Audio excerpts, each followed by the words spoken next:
So today's topic is Buddhism. Buddhism. Again, very important topic.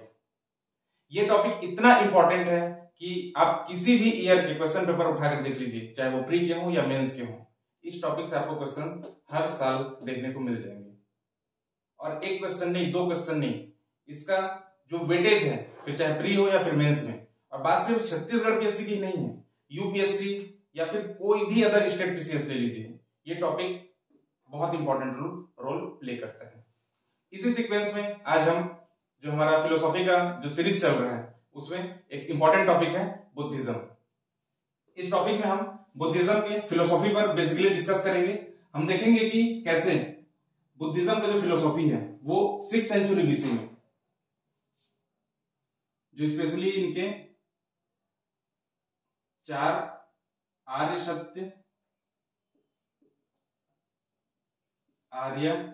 सत्य, हिंदी के जो terminologies हैं इसे रोमन स्क्रिप्ट में ऐसे ही लिखना है और ब्रैकेट में फिर उसे लिख देना है 4 नोबेल ट्रूथ। पहला टॉपिक।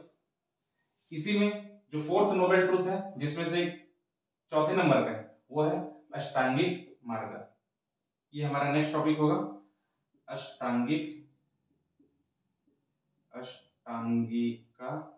मार्ग। ये हमारा नेक्स्ट टॉपिक होगा। इसके बाद हम देखेंगे प्रतीत्य समुत्पाद। Again very important, most important concept of Buddhism, pratitya समुत्पाद।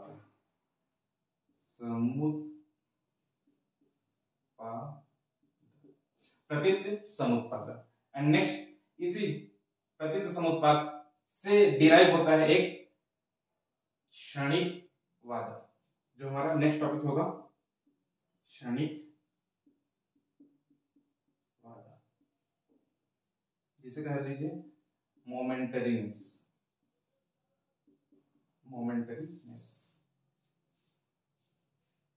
ये हमारे बेसिकली 4 टॉपिक्स होंगे जिन पर हम फोकस करेंगे।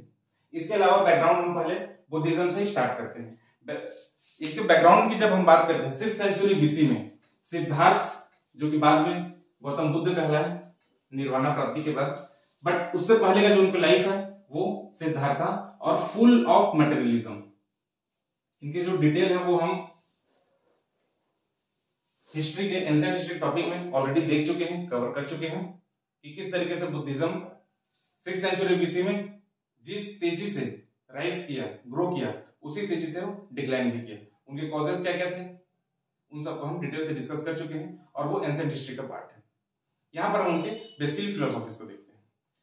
बुद्धिज्म, जब बुद्धिज्म स्टार्ट हो रहा था उस समय इंडियन सब कॉन्टिनेंट में जो इंपॉर्टेंट फिलोसॉफी थे, इंपॉर्टेंट स्कूल ऑफ थॉट्स थे, जिनमें से एक सबसे इंपॉर्टेंट है रिचुअल्स ऑफ वैदिक फिलोसॉफी। जो वैदिक फिलोसॉफी है या फिर वैदिक ट्रेडिशन का रिचुअलिज्म है, वो बहुत अच्छी तरीके से डोमिनेट कर रहा था सोसाइटी में। और इसी के साथ जो हमारा जो पिछला टॉपिक था चारवाका का, मटेरियलिस्टिक फिलोसॉफी ऑफ चारवाका या फिर मटेरियलिज्म ऑफ चारवाका, वो यहाँ पर डोमिनेट कर रहा था। तो सबसे इंपॉर्टेंट जो सोसाइटी में डोमिनेट थॉट था वो था रिचुअलिज्म ऑफ वेदास, जिसकी वजह से हम देखते हैं कि 6th सेंचुरी बीसी में number of philosophical sects arise होते हैं हमारे इंडियन सबकॉन्टिनेंट में, जिनकी संख्या बताई जाती है कि मोर देन 52 है। मोर देन 52 सेक्ट्स यहां पर अराइज हुए इंडियन सबकॉन्टिनेंट में। वो सब के सब अगेंस्ट थे या फिर रिवाइवल थे वैदिक रिलीजन के। जो वैदिक ट्रेडिशन था या इनके जो कर्म कांड थे, रिचुअलिज्म थे, रिट्स थे, उनके अगेंस्ट हम देखते हैं कि ये सेक्ट्स अराइज हो रहे थे, जिनमें जैनिज्म, बुद्धिज्म एंड आजीविका सबसे इंपॉर्टेंट है। और सबसे मजे की बात है, आप देखेंगे कि जितने भी यहां पर सेक्ट्स हुए, उन सब ने जो जिस थॉट पर सबसे ज्यादा एम्फेसाइज किया वो है अहिंसा। जिसका रीजन हम देखे थे कि इनके रिट्स में सैक्रिफाइसेस, स्पेशली एनिमल सैक्रिफाइसेस हो रहे थे, जिसके अगेंस्ट हम देखते हैं कि अहिंसा के कंसेप्ट को लेकर के ये सारे सेक्ट्स, ये सारे जो स्कूल ऑफ थॉट्स थे वो अराइज हो रहे थे। बट उन सब में जो बुद्धिज्म है वो बहुत ज्यादा रैपिडली ग्रो किया, और इसके प्रोपाउंडर है गौतम बुद्ध। गौतम बुद्ध बाद में बने, इनका जो ओरिजिनल नेम है वो है सिद्धार्थ। ऐसा कहा जाता है कि जब सिद्धार्थ का बर्थ हुआ उसके बाद बहुत से प्रेडिक्शंस किए गए कि हो सकता है कि ये ग्रेट किंग बनेंगे, या फिर हो सकता है कि ये सेंट बन जाएंगे। तो इनके जो फादर थे शुद्धोधन जी, और इनकी माता महामाया, कहीं कहीं पर माया देवी लिखा था, कहीं कहीं पर महामाया, बट नाम है माया। इनके फादर शुद्धोधन एंड माया, इन दोनों ने अपने सन को, सिद्धार्थ को, मटेरियलिस्टिक वर्ल्ड से अटैच रखा। क्यों? क्योंकि ये सन्यासी न बन सके, ये हम सबको पता है। बट एक बहुत फेमस सेइंग है कि निषेध से आकर्षण पैदा होता है, prohibition creates attraction and experience gives you detachment. अनुभव से विरक्ति उत्पन्न होता है। क्या बोला मैं? निषेध से आकर्षण पैदा होता है और अनुभव से विरक्ति। यहां पर देखिए, इन्हें मटेरियलिस्टिक वर्ल्ड से अटैच रखा गया। सारी सुख सुविधाएं जितनी उस समय हो सकती थी वो सब इन्हें, क्योंकि ये जो थे ये शाक्य डायनेस्टी के या फिर शाक्य कुल के किंग थे, रूलर थे, तो जाहिर सी बात है कि इनके पास धन संपत्ति की कोई कमी नहीं थी। जितना हो सकता था इन्हें सुख सुविधाओं से संपन्न रखा गया, और हर उन चीजों से दूर रखा गया जिससे इनका ध्यान किस तरफ जा सकता था? संन्यास की तरफ। तो वही फिर से कि जिन चीजों से इन्हें दूर रखा गया, अब देखिएगा अपने घर में जो बच्चे होते हैं या फिर अपने बचपन को याद कर लीजिए कि किस तरीके से हमें जिन चीजों को मना किया जाता है, बेटा इसे नहीं करना है, इसे छूना नहीं, उसे नहीं देखना है, हमारा ध्यान उसी तरफ बार बार जाता था कि क्यों उसे मना किया जा रहा है, आखिर क्या वजह है। ठीक वही चीज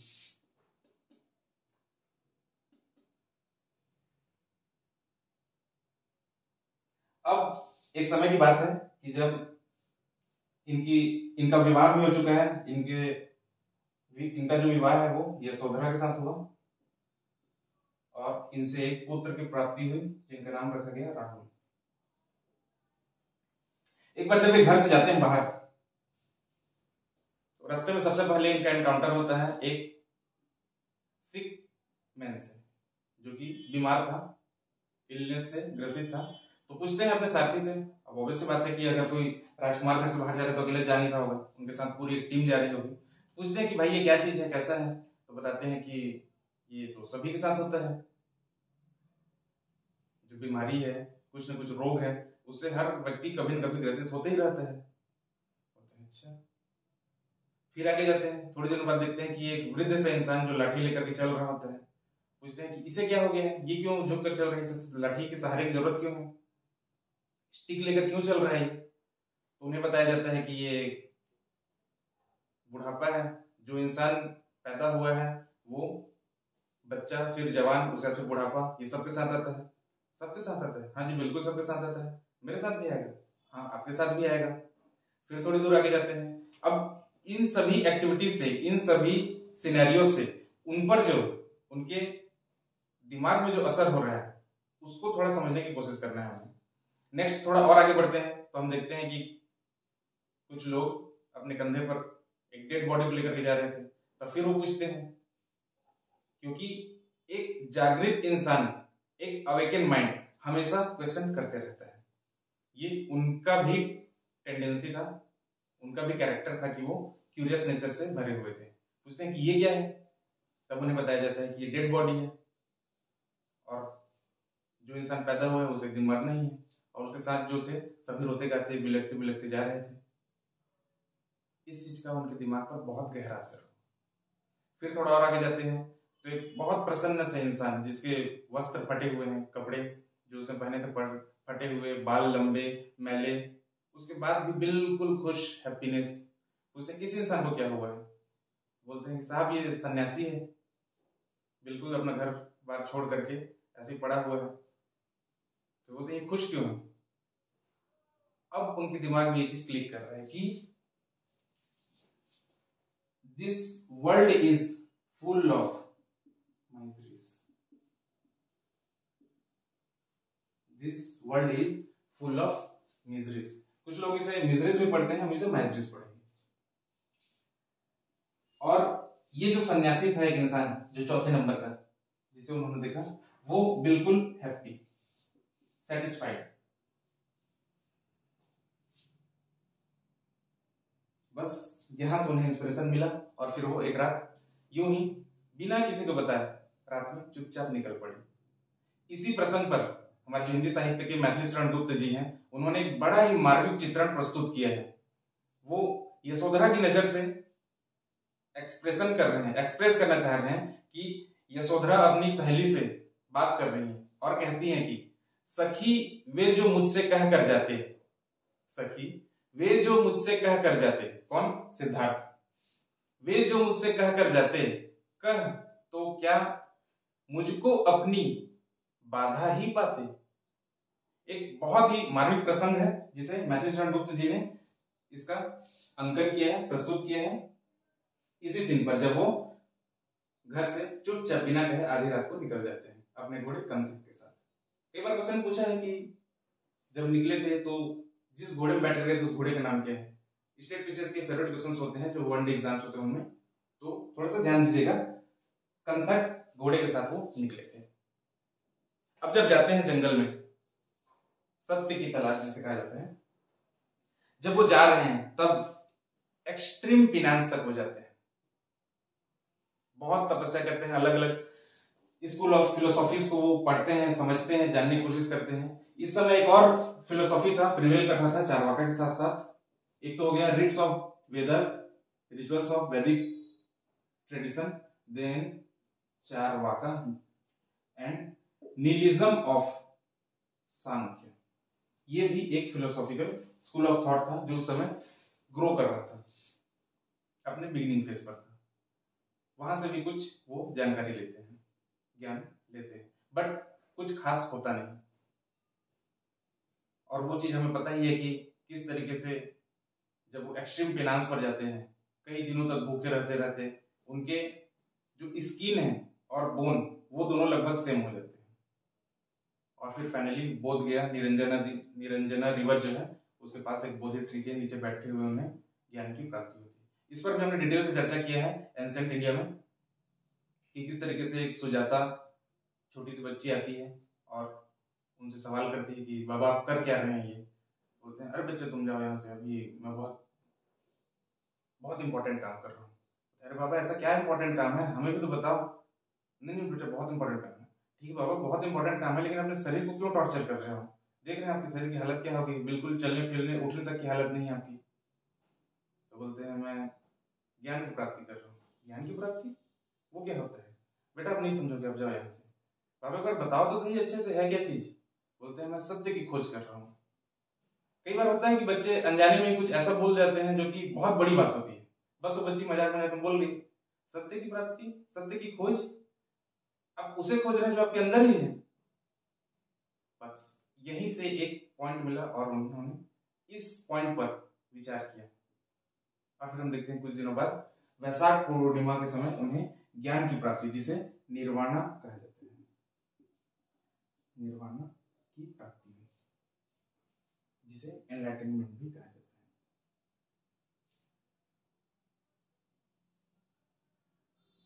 और जब हम देखते हैं बुद्धा ने खुद ही, अच्छा सिद्धार्थ यहां से निर्वाणा प्राप्ति के बाद बुद्ध कहलाए, गौतम बुद्ध बन गए। तो आगे चल करके बुद्धा ने उस सुजाता एक छोटी सी बच्ची को भी अपना एक गुरु माना है। ध्यान रखिएगा, गुरु माना है। डिफरेंस है गुरु और शिक्षक में। हम जनरली कंफ्यूज हो जाते हैं, बहुत समय कंफ्यूज क्या, हम एक ही मान लेते हैं, शिक्षक ही गुरु है, गुरु शिक्षक है। नहीं, दोनों में अंतर है। गुरु कोई भी हो सकता है, शिक्षक भी गुरु हो सकता है, लेकिन जरूरी नहीं गुरु शिक्षक हो। यहाँ पर सुजाता को भी उन्होंने गुरु माना है। ये था उनका बेसिक छोटा सा बैकग्राउंड उनका लाइफ के बारे में। अब हम आगे बढ़ते हैं, हमारा मेन टॉपिक है जो कि 4 आर्य सत्य। अब जब वो ज्ञान की प्राप्ति कर रहे थे, इसी सीक्वेंस में जब उन्हें ज्ञान की प्राप्ति हो गई, तब उन्होंने सबसे पहले ठीक जब वो स्टार्ट कर रहे थे ज्ञान प्राप्ति करना, तब उनके साथ 2-4 और भी दोस्त टाइप के थे जो स्टार्ट कर रहे थे ज्ञान प्राप्ति के मार्ग में आगे चल रहे थे। ठीक वैसे ही जैसे कि कोई तैयारी करने आता है यहाँ बिलासपुर और उनके साथ 2-4 लोगों की दोस्ती हो जाती है, वैसे ही ठीक उनके साथ 2-4 लोगों की दोस्ती हुई। जब उन्हें ज्ञान की प्राप्ति हुई, तब सबसे पहले उन जो 4-5 लोग थे उनके पास गए और उन्हें प्रीचिंग किया, उन्हें ज्ञान को सबसे पहले प्रीच किया। तो जिस जगह पर उन्होंने प्रीचिंग किया वो है आज का जो बनारस है, वहीं पर एक प्लेस है सारनाथ। यहाँ पर उन्होंने सबसे पहले प्रीचिंग की, जिसे इस प्रीचिंग को कहा गया है धर्म चक्र प्रवर्तन। धर्म चक्र प्रवर्तन, कहीं कहीं ये धम्म चक्र प्रवर्तन में मिलता है, तो ध्यान रखिएगा धम्म चक्र प्रवर्तन, निर्वाणा और महापरिनिर्वाणा, ये तीनों चीजें अलग अलग है। महापरिनिर्वाणा मतलब डेथ, बुद्धा का जब डेथ हुआ तब उसे महापरिनिर्वाणा कहा गया। आज के टाइम में डॉक्टर बी आर अम्बेडकर के डेथ को भी महापरिनिर्वाणा के रूप में संबोधित किया जाता है। ये था। अब जब सबसे पहले उन्होंने टीचिंग दिया तो उन्होंने बताया कि मुझे जो ज्ञान की प्राप्ति हुई है वो ये है बेसिकली कि this world is full of miseries, यह संसार दुख से भरा हुआ है, सभी तरफ दुख ही दुख है। चाहे आप किसी का भी एग्जाम्पल ले लीजिए, कोई भी इंसान हो, कोई भी व्यक्ति हो, जो धनी है वो धन की सुरक्षा के लिए, उसे सिक्योरिटी के लिए, उसे प्रोटेक्ट करने के लिए और ये हमेशा बना रहे, उस चीज के लिए दुखी है। जो धनी नहीं है वो धन प्राप्ति के लिए दुखी है। दुख ही जीवन का सार है, जिसे कहा गया है सर्वम दुखम। सर्वम दुखम संस्कृत में जिसे कहा गया है सर्वम दुखम। लेकिन इस सर्वम दुखम जो शब्द है, ये जो सेंटेंस है, इससे थोड़ा सा इंटेंसिटी कम वाली फीलिंग आती है, तो इसे दोबारा कह दिया गया है, 2 बार ऐड कर दिया गया है, सर्वम दुखम और दुखम। आजकल आपको ये सेंटेंस एक साथ देखने को मिलेगा, सर्वम दुखम दुखम, कि दुख है। ये पहला नोबल ट्रूथ। अभी हम 4 नोबल ट्रूथ की बात करने जा रहे हैं, जिसमें से फर्स्ट है हमारा सर्वम दुखम, नोबल ट्रूथ। दुख ही जीवन का सार है। हमारे हिंदी साहित्य के एक साहित्यकार हुए हैं सूर्यकांत त्रिपाठी निर्मला जी, उन्होंने कहा है दुख ही जीवन की व्यथा रही, दुख ही जीवन की व्यथा रही, क्या कहूं आज जो ना कही। अगेन दुख की बात।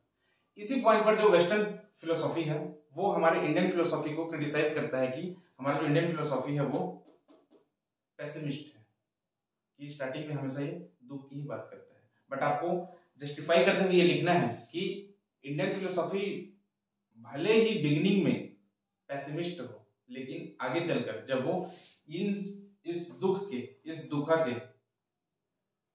दुखा को रिमूव करने की जब बात करता है तब वो ऑप्टिमिस्टिक हो जाता है। ठीक है, चलिए अब आगे बढ़ते हैं। सर्वम दुखम। अब जब दुख है तो जाहिर सी बात है कि दुख का कोई कारण होगा। दूसरा नोबल ट्रूथ कि दुखा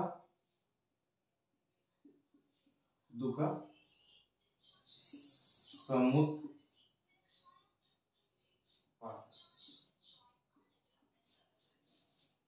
दुख है तो दुख का कारण भी है।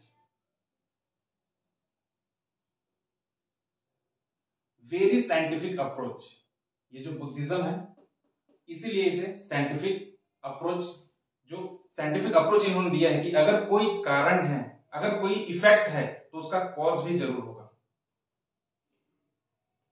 कि अगर आपके सामने कोई एक इफेक्ट देखने को मिल रहा है तो उसका कोई ना कोई कारण जरूर होगा। इसी चीज की बात की गई है दुख समुदाय की, मतलब दुख है तो दुख का कारण भी है, और यही आगे चलकर हमारा प्रतीत समुत्पाद का, अभी जो हमने बताया हमारा जो तीसरा टॉपिक होगा, प्रतीत समुत्पाद का फाउंडेशन बनेगा। यहीं से हम समझेंगे कि प्रतीत समुत्पाद क्या कंसेप्ट है।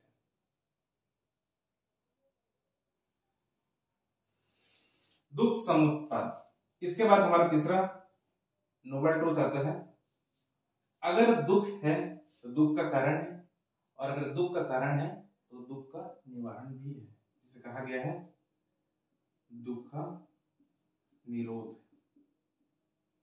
दुख निरोध, अगर दुख है तो दुख का कारण है, दुख का कारण है तो उसका निवारण भी है। आज जब देखेंगे कि हमारा मेडिकल साइंस भी इसी सीक्वेंस में काम करता है, कि जैसे अगर कोई डिसीज है सपोज, तो सबसे पहले मेडिकल साइंस उस पर काम करता है कि इस डिसीज का कोई ना कोई रीजन होगा, कोई ना कोई कारण होगा। दुख है तो दुख का कारण भी है। कहीं कहीं आपको ये दुख समुत्पाद लिखा है, ये समुदाय भी लिखा हुआ मिलेगा, समुदाय, इसे ध्यान रखिएगा, दोनों सेम। अगर कोई डिसीज है, जैसे कोरोना ले लीजिए जो भी आया था बीच में, कोरोना, उसका रीजन, फिर इस पर काम किया गया कि इसका कोई ना कोई क्या होगा, क्योर होगा। अगर कोई डिसीज है तो उस डिसीज का रीजन है, और उस डिसीज के रीजन को हमने पकड़ लिया तो हम उसके क्योर तक पहुंच जाएंगे, और जब हम इससे क्योर मिल गया तो हम पेशेंट को से ठीक कर सकते हैं इस क्योर के माध्यम से, इस मेडिसिन के माध्यम से। ये देखिए scientific line, scientific temperament, scientific line पे फिलोसॉफी, ये हम आज के समय में बात करते हैं 20th और 21st सेंचुरी में, और बुद्ध बात कर रहे हैं हमारे 6th सेंचुरी बीसी।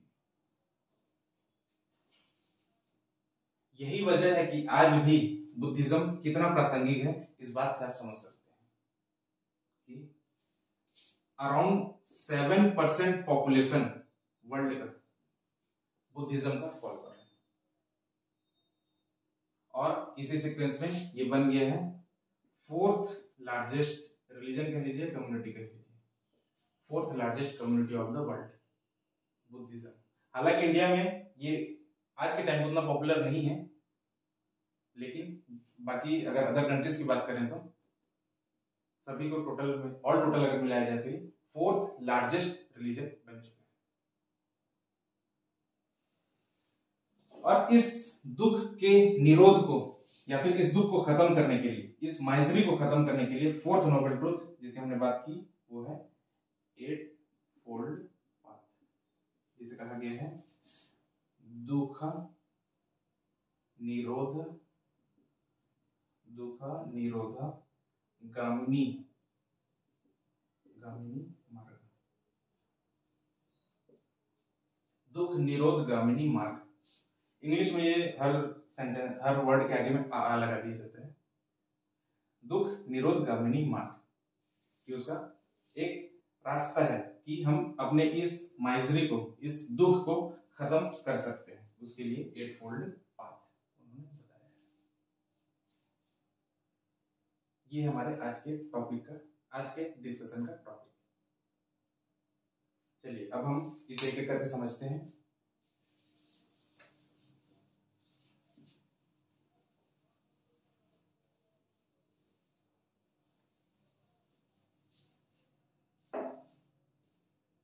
तो जब हम एग्जाम की बात करें तो एग्जाम में डायरेक्ट क्वेश्चंस आपके यहां से बन जाते हैं। Explain 4 noble truths of Buddhism,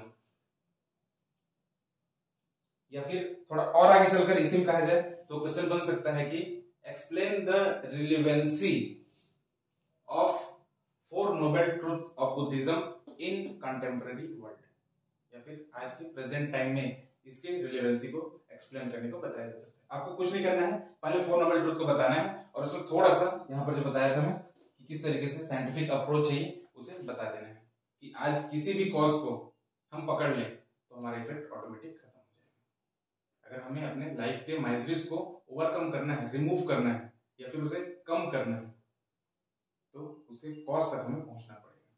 ठीक वही चीज कि अगर दुख है तो उसका कारण है, पहले दुख को बताना पड़ेगा कि हाँ दुख है, सच में दुख है और हर इंसान दुखी है, ये एक्सप्लेन करना पड़ेगा। फिर नेक्स्ट कि उसका कारण है, ये इसे एक और लाइन लिख सकते हैं कि ये है लॉ ऑफ डिपेंडेंट ओरिजिन। यहीं से फिर प्रतीत समुत्पाद हमारे स्टार्ट होगा कि ये एक दुख जो है एक इफेक्ट है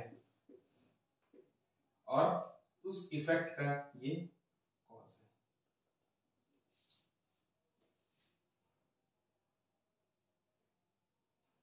अगर हम इस कॉज को रिमूव कर देंगे या फिर इसे कम कर देंगे, डाइल्यूट कर देंगे तो हमारा इफेक्ट भी उसी मात्रा में, उसी क्वांटिटी में या तो खत्म हो जाएगा या फिर डाइल्यूट हो जाएगा।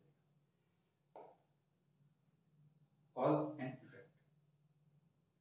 अब इस कॉज को, इस ये जो कॉज है इसे खत्म करने के लिए, ताकि इफेक्ट भी खत्म हो, इसका मार्ग बताया गया है यहां पर हमारे फोर्थ नोबल ट्रूथ में। दुख निरोधा गामिनी मार्ग कह लीजिए या फिर कहीं कहीं आपको मिलेगा ये प्रतिपाथा। दुख निरोधागामिनी प्रतिपाथा। कि दुख है, कारण है, उसका निवारण भी है, उसका हल है, उसका सॉल्यूशन है और फिर उसका 8 फोल्ड पाथ। यहां से हमें देखना है 8 फोल्ड पाथ। जब भी क्वेश्चन है तो आपको इस टॉपिक पर ज्यादा एम्फेसाइज करना है, ज्यादा वेटेज इस टॉपिक को एक्सप्लेन करना देना है और देना ही पड़ेगा क्योंकि ये है ही बड़ा सा टॉपिक। कई बार मेंस में इसके 8 मार्क्स में या फिर 10 मार्क्स में इसे पूछा जा चुका है और उसमें पूरे 8 पॉइंट्स को हमें एक्सप्लेन करना होगा। आइए देखते हैं वो 8 फोल्ड पाथ में कौन कौन से पॉइंट्स कवर किए गए हैं। 8 फोल्ड पाथ हमारा अगला हेडिंग है अष्टांगिक मार्ग, जिसे हिंदी में कहा जाता है।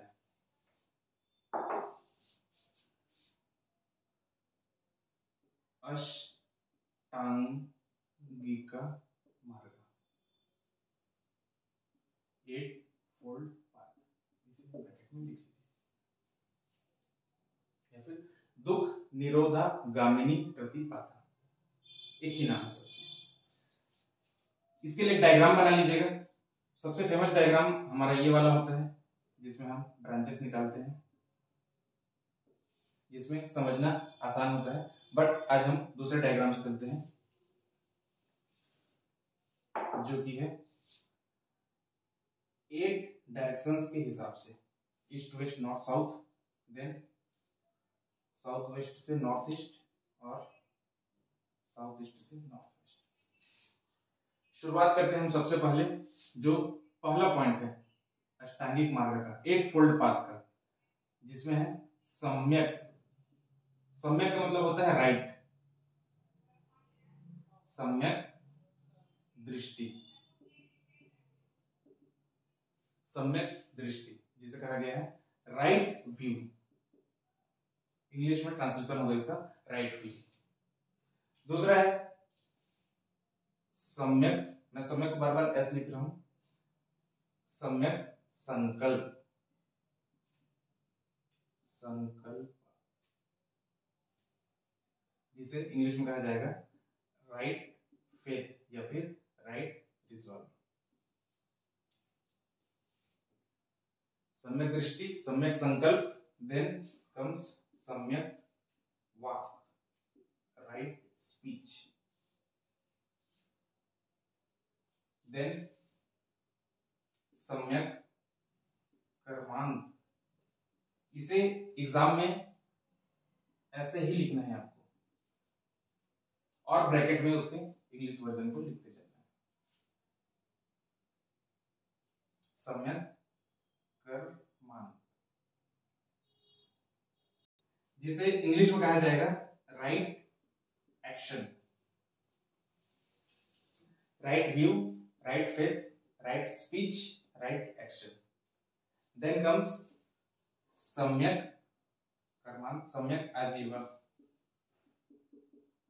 जिसे कहा जाएगा राइट वे टू लिव, सम्यक आजीवन।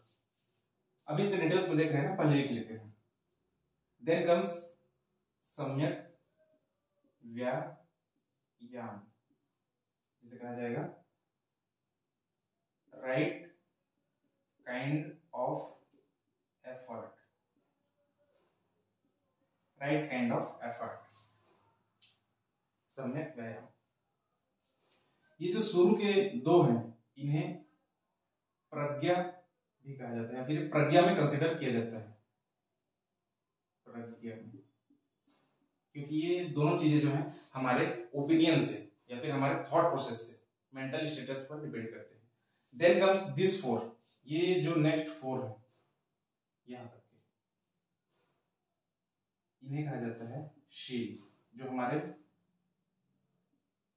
नेचर से, हमारे बिहेवियर से, हमारे एक्शन से पर डिपेंड करते हैं, हमारे एक्शंस पर ये सारी चीजें डिपेंडेंट है। देन कम्स सम्यक स्मृति, सम्यक स्मृति, right thought, and the last one is सम्यक समाधि, सम्यक समाधि, कंसंट्रेशन या फिर राइट कंसंट्रेशन। कंसंट्रेशन राइट ही क्या होगा, वो राइट ही होगा और कुछ होता नहीं, इसलिए सिंपल इसे कंसंट्रेशन कहते हैं। तो ये हमारे 8 फोल्ड पाथ। डायरेक्टली क्वेश्चन में पूछा गया है कि explain define right 8 fold path, जिसमें से इन सभी 8 जो पॉइंट्स हैं उन्हें डिटेल से हमें एक्सप्लेन करना है एग्जाम में। शुरुआत करते हैं हमारी, सबसे पहले शुरुआत होती है सम्यक दृष्टि से। दृष्टि का मतलब यहाँ पर विजन से नहीं है, यहाँ पर दृष्टि का मतलब है, जैसे हिंदी में दृष्टि का मतलब होता है कि हमारा ओपिनियन, कि हम कैसा नजरिया रखते हैं दूसरों के लिए। होता है हमारी लाइफ में कई बार कि हम लोग किसी इंसान के बारे में या फिर किसी प्लेस के बारे में, किसी कम्युनिटी के बारे में, किसी ऑब्जेक्ट के बारे में, हर वो चीज जो हमारे सेंसेस से परसीव हो सकता है, उन सब के बारे में हम कुछ ना कुछ पहले से ही प्रिजुडाइज रख लेते हैं, पहले से भी कोई ना कोई अवधारणा बनाकर रख लेते हैं।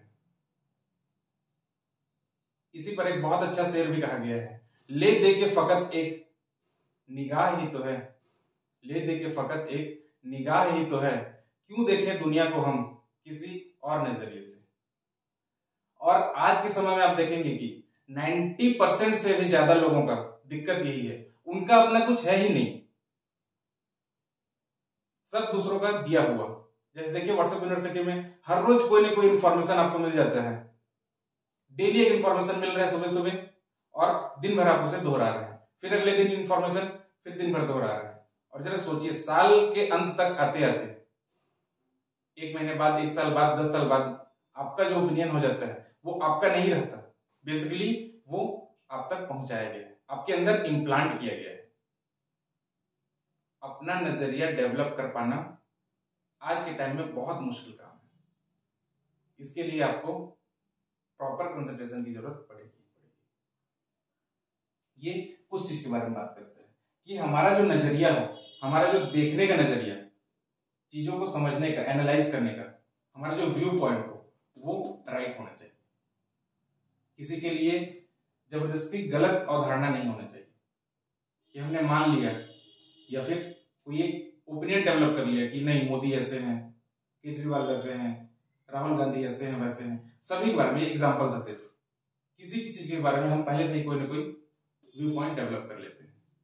आगे देखेंगे जब बुद्धिज्म के डिवीजन के बारे में हम देखेंगे, इनके जो ब्रांचेस होंगे, जिनमें से हीनयाना का एक सौतंत्रिका एक इंपॉर्टेंट ब्रांच है, इंपॉर्टेंट सेक्ट है, जिसमें हम देखेंगे कि ये जो कंसेप्ट है राइट व्यू का वो कितना इंपॉर्टेंट है, क्योंकि इसी के नजरिए से, इसी पॉइंट से हमारा जो देखने का जो नजरिया है वो चीजों को किस तरह से बदल देता है और फिर प्रूफ करता है कि वो चीज एग्जिस्ट ही नहीं करता।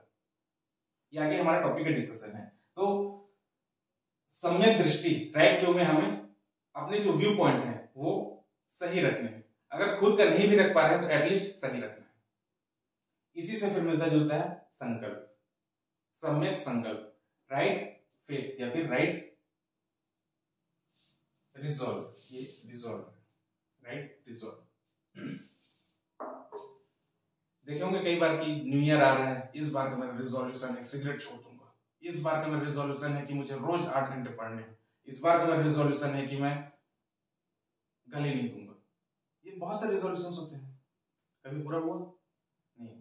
1 तारीख है ना, 2 तारीख को एक बस छोटा सा थोड़ी देर के लिए, कोई बात नहीं, गुस्से से निकल ले, क्या फर्क पड़ता है, अगली बार से।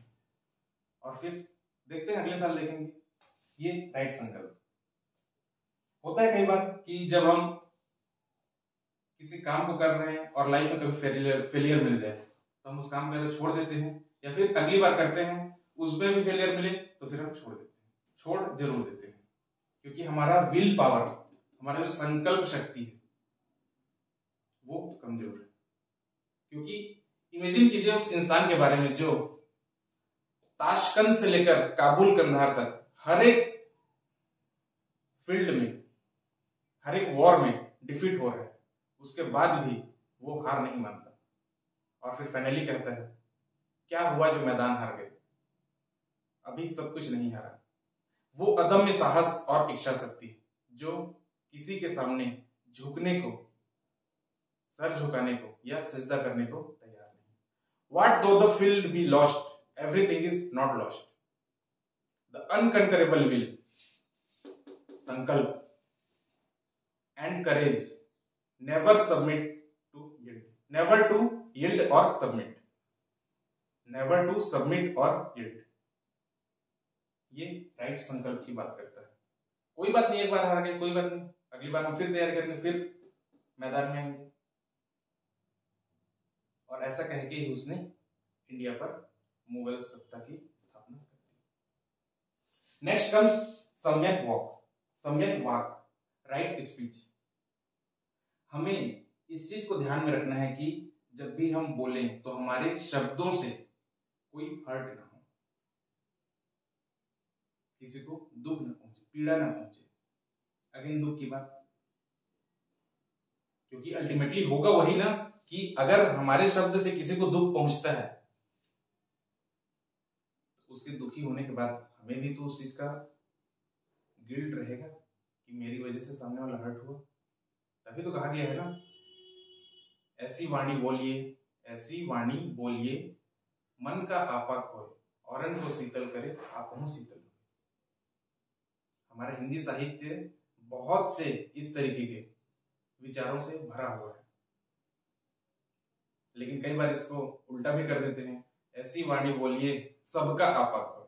तो ऐसा नहीं करना है ना, सम्यक वाक। और यही चीज जब हम देखते हैं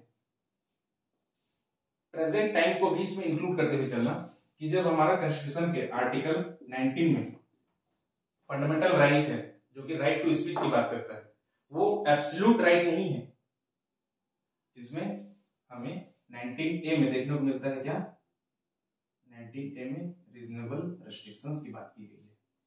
क्यों? ताकि ये जो राइट टू स्पीच है उसके माध्यम से आप किसी को गाली गलौज करने चले गए, किसी को डिफेम करने चले गए, वो चीज नहीं। ऐसी कोई बात नहीं बोलनी है जिससे कि किसी पर्सन को या उसकी कम्युनिटी को हर्ट हो। देखे होंगे कई बार डिफेमेशन के केस आते रहते हैं। ये हमारा right speech. Then comes right action. अब हमें सिर्फ अच्छा बोलना है, सिर्फ यही नहीं ना, अच्छा करना भी है। हमारे पर्सनल लाइफ में हमारे जो एक्शंस होने चाहिए वो भी ध्यान रखना कि हम दुख को खत्म करने के मार्ग पर चल रहे हैं, ना कि दुख को बढ़ाने के। यह है ना नाम अष्टांगिक मार्ग। और अष्टांगिक मार्ग क्या है? 4th नोबल ट्रूथ है, 4th नोबल ट्रूथ। उस सीक्वेंस में हम ये काम कर रहे हैं, जिसमें से राइट एक्शन, जो हमारे एक्शंस हैं वो भी राइट डायरेक्शन में होने चाहिए। Then comes right way to live. हमारा जो लाइवलीहुड है वो भी सही होने चाहिए। हमारे जो मीन्स ऑफ लाइवलीहुड है, जिनके सहारे हमारा जीवन चलता है, वो सभी सही डायरेक्शन में होने चाहिए। Then comes right kind of effort. जो हम एफर्ट डालेंगे अपने इस लाइफ में, जब तक इस मटेरियलिस्टिक वर्ल्ड में हमारा एग्जिस्टेंस है, तब तक हमारा जो एफर्ट होना चाहिए वो अपने लिए भी और दूसरों के लिए भी क्या होना चाहिए, राइट डायरेक्शन में होना चाहिए, राइट काइंड ऑफ एफर्ट होना चाहिए। देन कम्स, यहाँ तक था हमारा शील, एंड देन कम्स द, ये था प्रज्ञाशील, एंड देन कम्स, अब हम समाधि की तरफ बढ़ रहे हैं। ये समाधि जो है, अगर इन सभी तरीके से हम चले तो हमें भी निर्वाणा की प्राप्ति हो सकती है। निर्वाणा किसी सिंगल पर्टिकुलर या फिर किसी खास कम्युनिटी के लोगों की प्रॉपर्टी नहीं है। जिसे सामान्य शब्दों में कहा जाए तो किसी की बपौती नहीं है, ये हर कोई अचीव कर सकता है, बस हमें इन पाथ में चलना है। कोई भी व्यक्ति इनलाइटेड हो सकता है। बुद्ध ने स्वयं, ये हम देख रहे हैं, बुद्धा का जो जीवन है वो सिद्धार्थ से गौतम बुद्ध तक का एक ट्रेवल है, एक जर्नी है। तो हम सब अभी इस सिद्धार्थ के फेज में हैं और हर कोई यहां तक पहुंच सकता है। That's what Hinayana says about. Mahayana का कंसेप्ट थोड़ा सा अलग, ये हम देखेंगे आगे कैसे इनके ब्रांचेस अलग अलग हुए और क्यों अलग हुए और उनके अलग अलग फिलोसॉफीज क्या क्या। सम्यक स्मृति, राइट काइंड ऑफ थॉट। हमारे कई बार होता है कि हमारे अपने लाइफ में देखेंगे कि सपोज जो फैमिली में है या फिर रिलेशनशिप में है, उनमें से किसी के साथ होते रहता है कई बार उतार चढ़ाव लाइफ में, तो हम नेगेटिव एस्पेक्ट को याद करके रखते हैं कि अच्छा मुझे उस टाइम वही ये बोली थी, बताऊं उस टाइम ये बोली थी, वो भी मेरे को उस टाइम में बोला था, बस इसी चीज को पकड़े रहते हैं और फिर आगे कैरी ऑन करते रहते हैं और फिर हमारा रिलेशनशिप खराब होते जाता है। सम्यक स्मृति, अगर याद भी रखना है तो अच्छी चीजों को याद करो, क्यों बुरी चीजों को याद कर रहे हो। हमारे जो विचार होने चाहिए वो भी राइट काइंड ऑफ होने चाहिए, कि हमारे दिमाग में जो विचार उठ रहे हैं, थॉट्स जो कंटिन्यूअसली आ रहे हैं वो भी अच्छे आने चाहिए। राइट स्मृति, राइट थॉट, सम्यक स्मृति, एंड देन कम्स द समाधि, कंसंट्रेशन। इस पर प्रेजेंट मॉडर्न इंडिया में जो 20th सेंचुरी के बहुत बड़े फिलोसोफर हुए, उसको रजनीश जिन्हें कहा जाता है, उन्होंने बहुत काम किया है सम्यक समाधि के ऊपर, और वो बताए हैं कि कंसंट्रेशन के सिर्फ 1, 2, 3, 4 या फिर 200, 300 ही कंसेप्ट नहीं है या फिर उनके माध्यम नहीं है। नंबर ऑफ वेज हो सकते हैं, नंबर ऑफ मीडियम्स हो सकते हैं, बहुत सारे तरीके हो सकते हैं कंसंट्रेशन को अचीव करने के। बस जरूरत है तो हमारे दिमाग को, हमारे माइंड को प्रेजेंट में लाने की। कई बार आप नोटिस कीजिएगा कि हमारे किसी भी काम को करने में हमारा जो सबसे बड़ा हर्डल है, ऑब्स्टेकल है, वो हमारा माइंड ही होता है। अगर हम उसे संयमित कर लें तो हमारा हर काम सफल होगा। Concentration, right, concentration. तो ये थे हमारे 8 फोल्ड पाथ बुद्धिज्म से रिलेटेड। तो आज हमने देखा कि 4 नोबल ट्रूथ में जो 4th नोबल ट्रूथ है वो 8 फोल्ड पाथ से रिलेटेड है।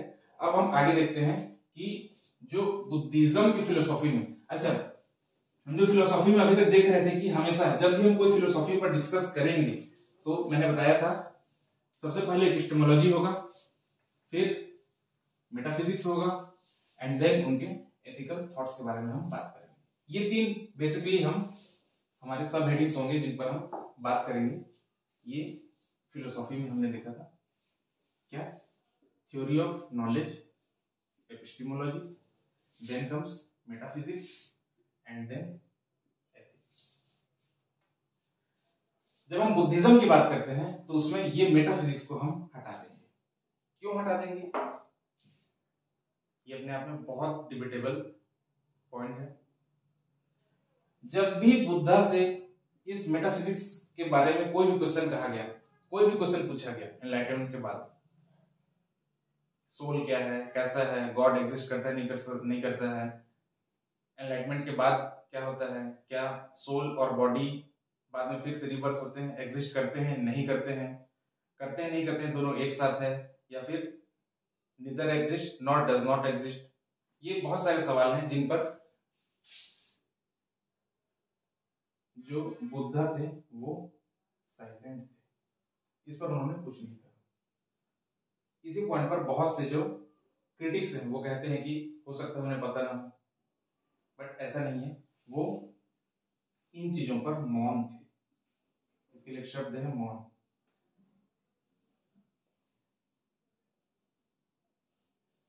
Buddha remain silent about metaphysical question. तो क्वेश्चन ये नहीं है कि वो मौन क्यों थे, क्वेश्चन ये है कि मौन किस तरह से थे। कैसे? कहने का मतलब ये है कि ये जो मेटाफिजिकल क्वेश्चंस हैं जिसमें हम बात करते हैं God, soul, transcendental world, transcendental entities, cosmic world, cosmic entities, उन सब चीजों के बारे में बात करते हैं, तो क्या इन चीजों को हम कभी एक्सपीरियंस कर सकते हैं? जितनी हमारे पास सेंसेस हैं, ईयर, आई, नोज, टंग, स्किन, एक सिक्स सेंस भी ले लीजिए, सपोज माइंड, क्या अभी जो हमारे पास अवेलेबल सेंसेस है उनसे इन चीजों को एक्सपीरियंस कर सकते हैं? नहीं कर सकते। तो आज जो हम मटेरियलिस्टिक वर्ल्ड में जितनी भी चीजें देखते हैं, जितने भी ऑब्जेक्ट्स हम अपने आसपास देखते हैं, उनमें से कोई भी एक ऐसा ऑब्जेक्ट आप सोच करके देखिए जो इन सेंसेस के थ्रू परसीव नहीं हो सकते। एक भी ऑब्जेक्ट ऐसा नहीं है जिन्हें हम इन सेंसेस के थ्रू परसीव नहीं कर सकते, और ये सारी चीजें इसके बियॉन्ड है, इन सभी सेंसेस से। अब या तो हमारे पास कोई सेवन सेंस होने चाहिए थे जिससे हम इन चीजों को परसीव कर सकते, लेकिन वो चीज है नहीं हमारे पास। तो जब तक ये हो नहीं जाता या फिर इनके बारे में कोई रिसर्च नहीं हो जाता, कोई स्पष्ट जानकारी हमें नहीं मिल जाता, तब तक इस पर डिबेट करने से हमारे माइजरीज कम होंगे नहीं, हमारे माइजरीज कम होंगे ही नहीं बल्कि और बढ़ेंगे। तो पर्पस क्या है हमारे लाइफ का, कि जो इस लाइफ में माइजरीज हैं उन्हें रिड्यूस करना है, या फिर डाइल्यूट करना है, या फिर रिमूव करना है। और अगर हम इन चीजों के बारे में बात करेंगे तो हमारे ये माइजरी कम होने के बजाय और बढ़ेगा। इसी पर एक एग्जांपल दिया जाता है कि अगर एक इंसान जिसे तीर लगी हो वो घायल है, या फिर आज के समय कह लीजिए कि कोई रोड पर किसी इंसान का एक्सीडेंट हो गया है, बजाय इसके कि हम किसने एक्सीडेंट किया, क्यों किया, उसके पीछे भागें, भाई वो तो एक्सीडेंट करके निकल लिया हाईवे पे, अब उसके पीछे भागेंगे या फिर ये जो इंसान अभी घायल है उसे इलाज करेंगे, उसे पहले क्योर करेंगे।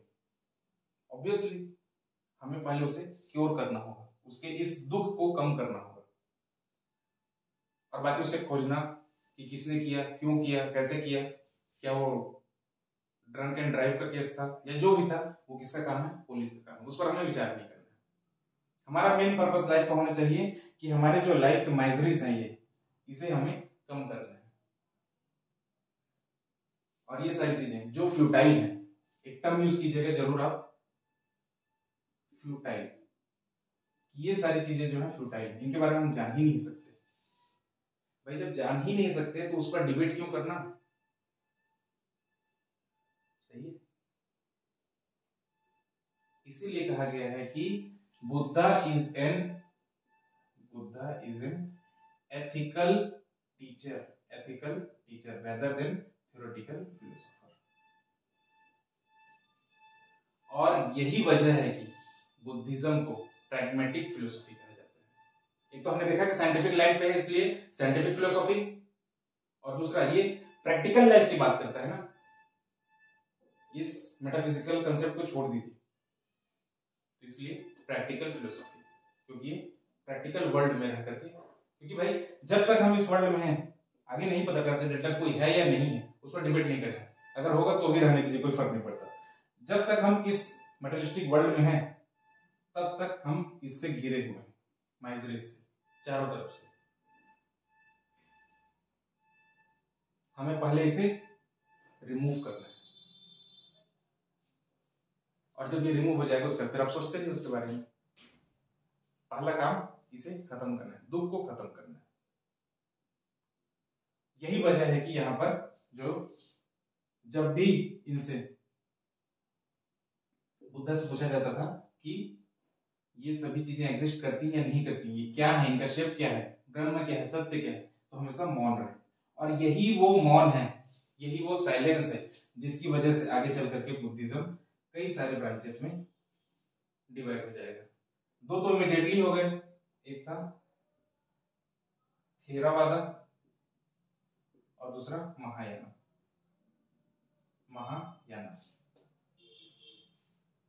महायाना के जो फॉलोअर्स थे, इस महायाना को बिलीव करने वाले जो थे, उन्होंने इन थेरावादस को हीनायाना के नाम से, इंफीरियर, हीन का मतलब होता है इंफीरियर, हीनायाना के नाम से इन्हें डिनोट किया। बेसिकली अब इन्हें हम हीनायाना और महायाना के रूप में, दो सेक्ट रूप में जानते हैं। ये तो दो इमीडिएट डिविजन्स थे। बाद में आगे चल करके हम देखते हैं कि इसमें वज्रयाना एंड देन नवयाना, जो डॉक्टर बी आर अम्बेडकर ने आगे इसे प्रोपाउंड किया, नवयाना बुद्धिज्म। ये बेसिकली चार देखने को मिलेंगे। लेकिन जब हम इनके अंदर और डिविजन्स देखेंगे तो फिर से हम देखेंगे कि हीनायाना में तो वैसे तो मोर देन 20 सेक्ट्स हुए, बट हमें जो इंपॉर्टेंटली पढ़ना है वो दो है, एक है संरक्षिता और दूसरा वैभिसिका। और महायाना का बहुत इंपॉर्टेंट सेक्ट मैं इधर आगे लिख रहा हूं, एक है योगाचार विज्ञानवाद और दूसरा है माध्यमिक शून्यवाद। योगाचार विज्ञानवाद और माध्यमिक शून्यवाद, जिसमें से ये माध्यमिक शून्यवाद बहुत इंपॉर्टेंट है, बहुत ज्यादा। इस पर हम नेक्स्ट पार्ट में बुद्धिज्म के, ये हमारा पार्ट 1 है, बहुत लंबा हो रहा है वीडियो, इसे हम शॉर्ट करते हैं यहीं तक।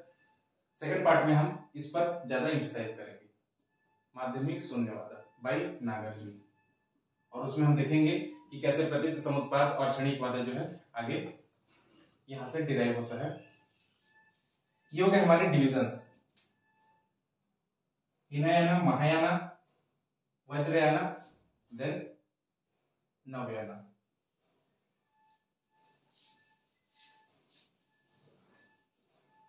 अब जो हम कुछ इंपॉर्टेंट कंसेप्ट्स हैं बुद्धिज्म के, उनको थोड़ा सा देख लेते हैं, इस वीडियो को फिर खत्म करते हैं, जो कि है एक मिडिल पाथ के बारे में। ये बहुत इंपॉर्टेंट कंसेप्ट है, मिडिल पाथ, मध्यम मार्ग। जब हम बुद्धा की लाइफ की बात करते हैं तो उनका अर्ली लाइफ था वो एक्सट्रीमिज्म से भरा हुआ था। और एक्सट्रीमिज्म किस चीज का? मटेरियलिस्टिक वर्ल्ड का, हेडोनिज्म का, सुख का। इनका जो अर्ली लाइफ है, अर्ली लाइफ वो कैसा है?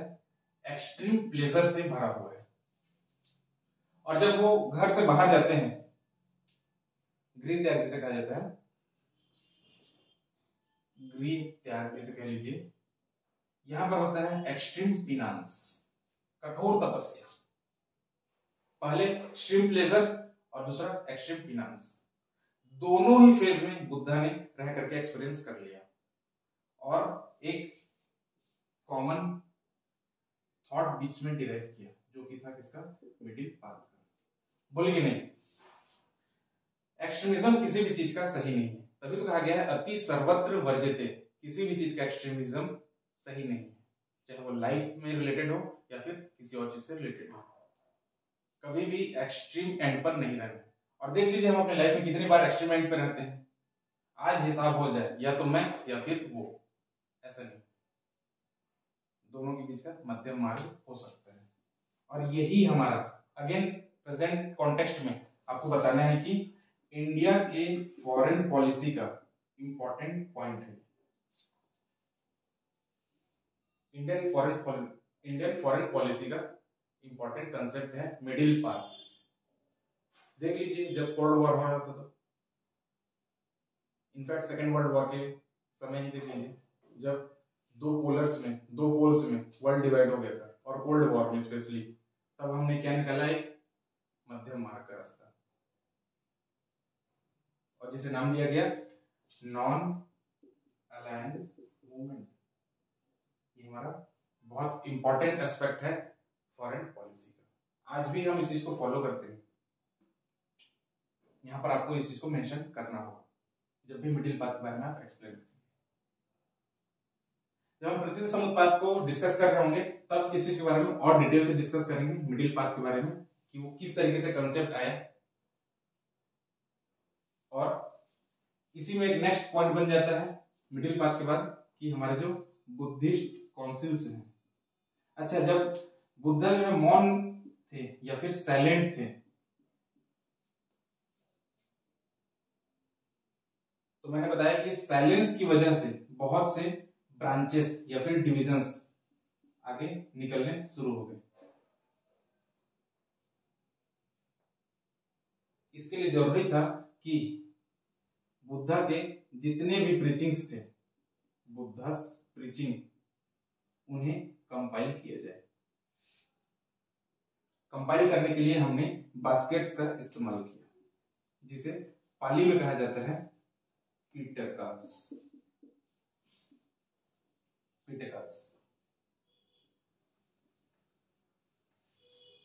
और फिर इन पिटकास में बुद्धा के प्रीचिंग्स को कंपाइल किया गया। जिसमें कंपाइल किया गया उस पिटक का नाम है सुत्त पिटक।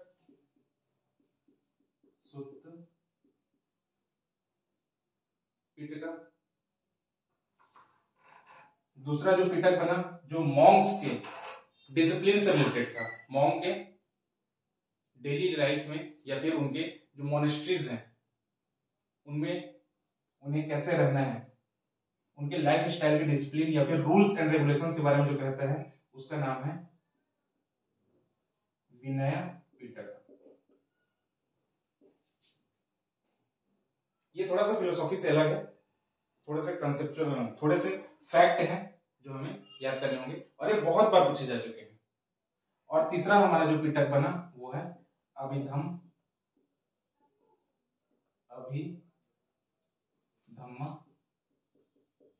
पिटक।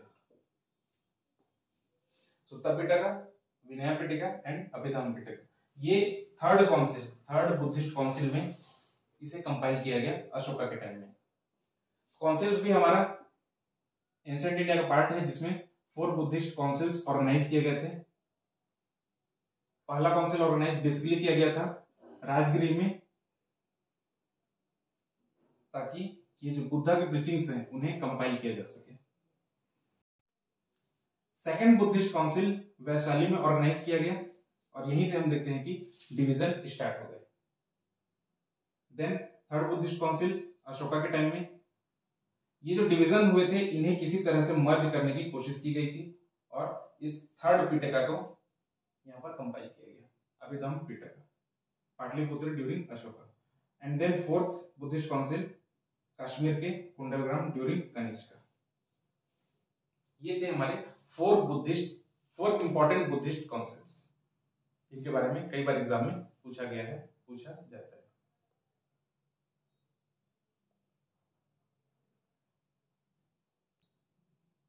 तो आज के इस वीडियो में इतना ही। आज के सेशन को यहीं पर समाप्त करते हैं।